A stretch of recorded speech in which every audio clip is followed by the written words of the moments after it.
Hi there and welcome to Hearthside. My name is Michelle. I am the author on this blog. I'm just catching up on all the video versions of my posts for accessibility reasons, and this is the last one on my list. I was out earlier today at a Pride event in a small town in southern Manitoba, and I became aware of that Maxime Bernier, the leader of the People's Party of Canada, which is an alt-right party, is running in a by-election here in Manitoba. So I'm tired and I need a nap after this, so just bear with me a little bit. So this post is called Modern Adaptations of the Lore and the Marriage of Skaði. So basically one of the groups that I'm a part of was challenging people to write their own story versions of the Marriage of Skaði, but it was one of those things that's wrong answers only. So lots of people wrote different things. Some of them were really witty, some of them were really well thought out. The one that I wrote, people asked for a longer version because they really enjoyed it.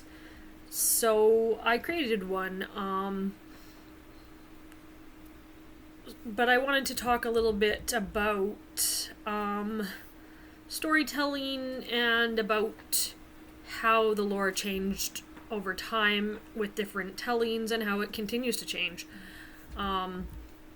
So historically there were many versions of every story, and they would vary each time they were told depending on what Skald told them and who the audience was, because they were often trying to tell different things through the story, and they might be trying to tell certain things to certain people.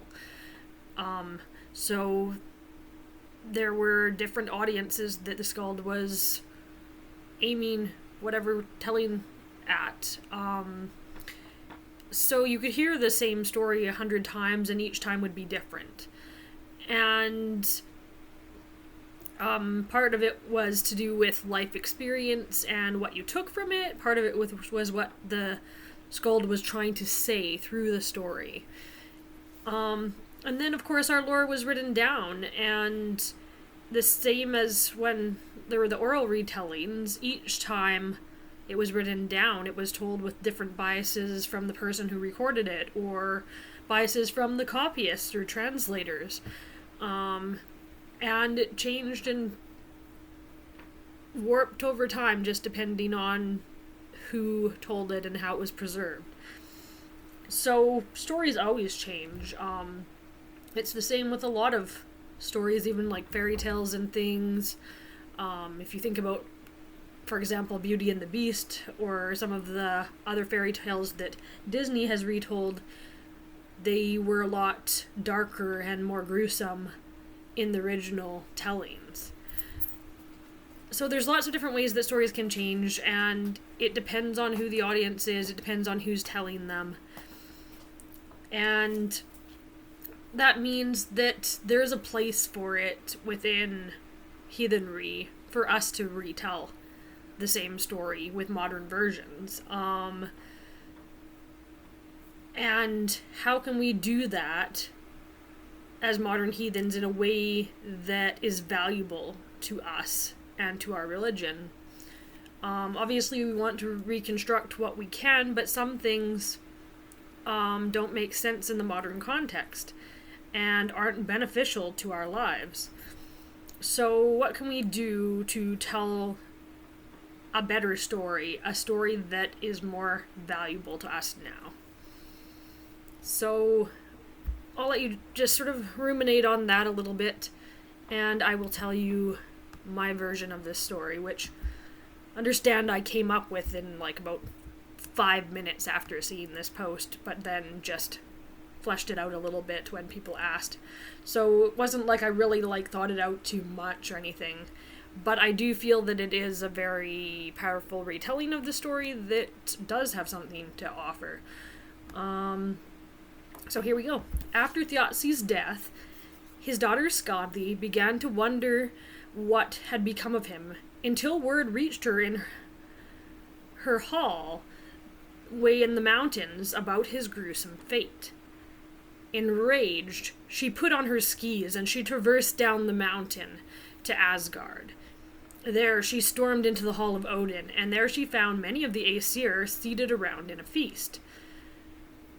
She had both her bow and a sword ready to exact revenge, but the gods offered her gold to ease her suffering.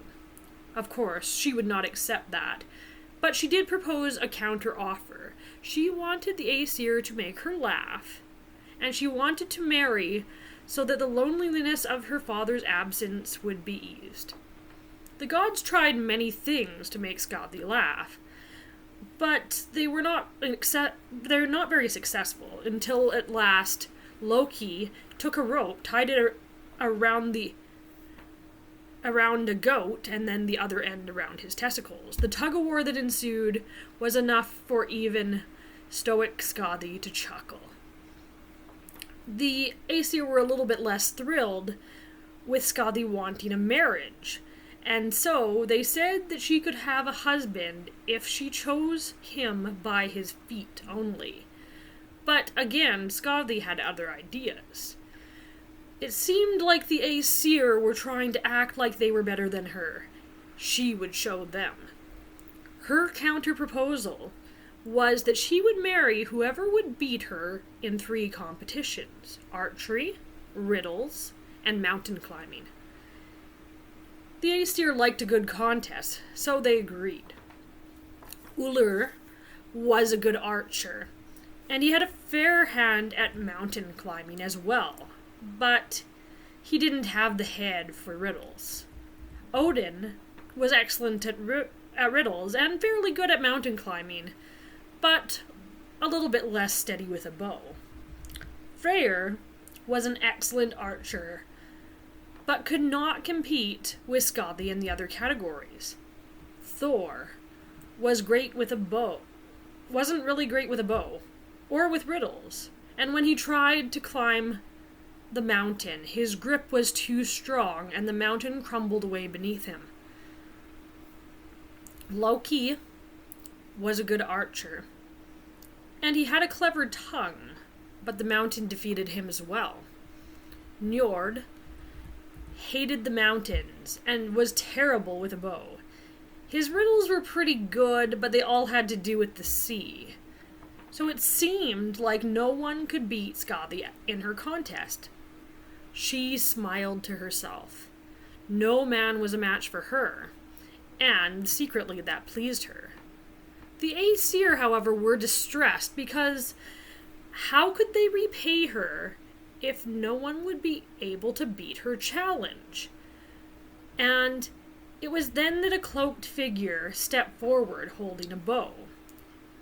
"And who might you be?" Skaði asked, but the figure just shook their head and did not answer. They raised their bow, and their arrow flew true right into the center of the target. Skaði too raised her bow and shot an arrow clean through the arrow already lodged in the target center. The mystery contestant raised their bow and shot a second arrow through Skaδι's arrow, and it continued like this until both competitors were out of arrows.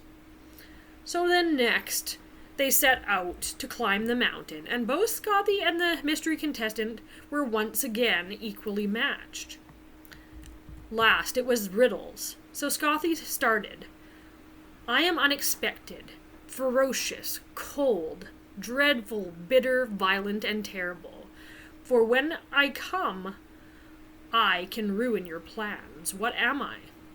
The figure paused for a moment, but then in an affected, raspy voice responded, "A blizzard." Skaði was surprised, but waited for this contestant to take their turn. Spirited, I dance bright, banishing all but the darkest night. Give me food, and I will live. Give me water, and I will die. What am I? Skaði frowned slightly and thought it over. Finally, she responded, "Fire."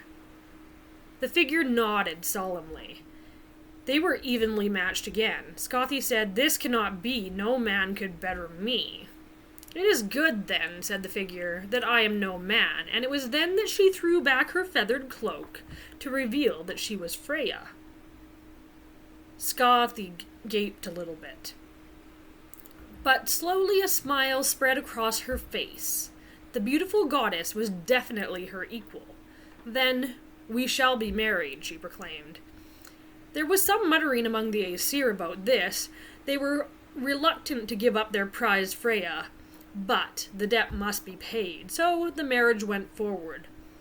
Skathi and Freya were seen riding together in Folkvangar in the summer, hunting in the forest nearby, and in the winter they scaled the icy slopes near Thrymheim and skied down together laughing. They were truly happy, the shining brides of the Aesir. So, as you can see, the ending is a bit different. I tried to keep some of the same elements as the original story, but just diverted the chorus a little bit to make the marriage to someone else. And I feel like in the original, it might have meant something to the people who were heathens historically, that Skathi married Njord, that we don't know about anymore, and it might have made more sense to them what that marriage was about. But through a modern lens, I find it difficult to quite understand what the purpose of that marriage was, or what the purpose of that part of the story was. And instead, I took the route of adding a feminist twist to make it so that we could flesh out more about the goddesses who have largely been written out of our lore. I tried to keep true to what I thought that all the gods and goddesses would do in this situation. And I feel like this story has more meaning to modern heathens, but still keeps a lot of the original elements. So what stories do you think that we should retell in our communities, and why? And maybe I'll share some more in the future if I come up with some other retellings, but of course, you should always read the original as well, and it doesn't mean that we should retell all of our lore, but just even when we're retelling it true to the original storyline, we're always changing a few details just to make it relevant, and that is part of storytelling. So I hope you enjoyed, and I hope to see you next time.